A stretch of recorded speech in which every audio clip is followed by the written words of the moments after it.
उसे जो कुछ ज़रूरत पड़ता है, जो सामान जिस चीज़ की उसे ज़रूरत होती है, उसे कहते हैं ज़ाद राह। तो कोई भी सफ़र ऐसा नहीं है जो ज़ाद राह के बग़ैर कटता हो। अगर हम लाहौर से कराची की तरफ जाएं तो हमें ज़ाद राह की ज़रूरत पड़ती है। अगर ज़ाद राह ना हो, हमारे पास गाड़ी या सामान वग़ैरह ना हो, तो हम वहाँ तक नहीं पहुँच सकते। इसी तरह ज़िंदगी भी एक सफ़र है। अगर ज़िंदगी सफ़र है, इसकी मंज़िल तक जाना है, तो इसको भी ज़ाद राह की ज़रूरत है। अब जब कब्र में जाएंगे तो वहाँ भी एक नया सफ़र शुरू होता है, तो वहाँ भी सफ़र है, तो उसके लिए भी एक ज़ाद राह की ज़रूरत है। यानी कि हर सफ़र के लिए कोई ना कोई ज़ाद राह की ज़रूरत ज़रूर होती है। कोई भी सफ़र ज़ाद राह के बग़ैर नहीं कट सकता।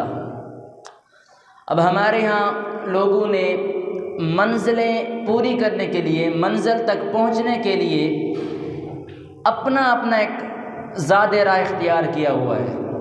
कोई पैसे इकट्ठे कर रहा है कि अगर मैं पैसे इकट्ठे कर लूँगा तो मुझे मंज़िल मिल जाएगी। किसी का एक मकान है, वो कहते हैं मुझे 2-4 और मिल जाएं तो मैं मंज़िल तक पहुँच जाऊँगा। किसी की एक दुकान किराए पर चल रही है, वो कहते हैं 2-4 और दे दूँ तो मुझे मंज़िल मिल जाएगी। ये अपनी तरह कोई शान और शौकत से रहता है, वो कहता है मुझे मंज़िल मिल जाएगी। किसी को मर्तबा, इज़्ज़त, जाहो, जलाल चाहिए, क्यों? कि मुझे मंज़िल मिल जाएगी। ये हमारे यहाँ जो मंज़िल तक पहुँचने का ज़रिया है, जो हमने ज़ाद राह इख्तियार किया हुआ है, वो ये है। अब अल्लाह से पूछते हैं कि मौला तू बता, तेरे नज़दीक सबसे अच्छी ज़ाद राह कौन सी है कि हम वो ज़ाद राह इख्तियार करें और सफ़र पर निकलें और हमें मंज़िल मिल जाए।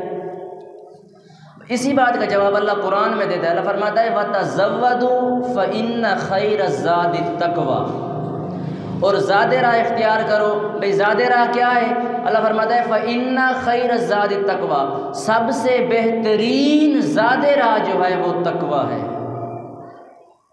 जिसको तक़वा मिल जाता है उसे मंज़िल भी मिल जाती है।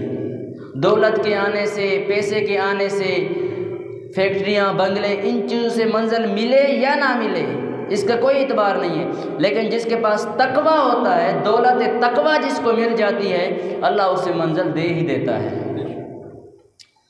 एक बात होगी। अब दूसरी बात, हमारे यहाँ हर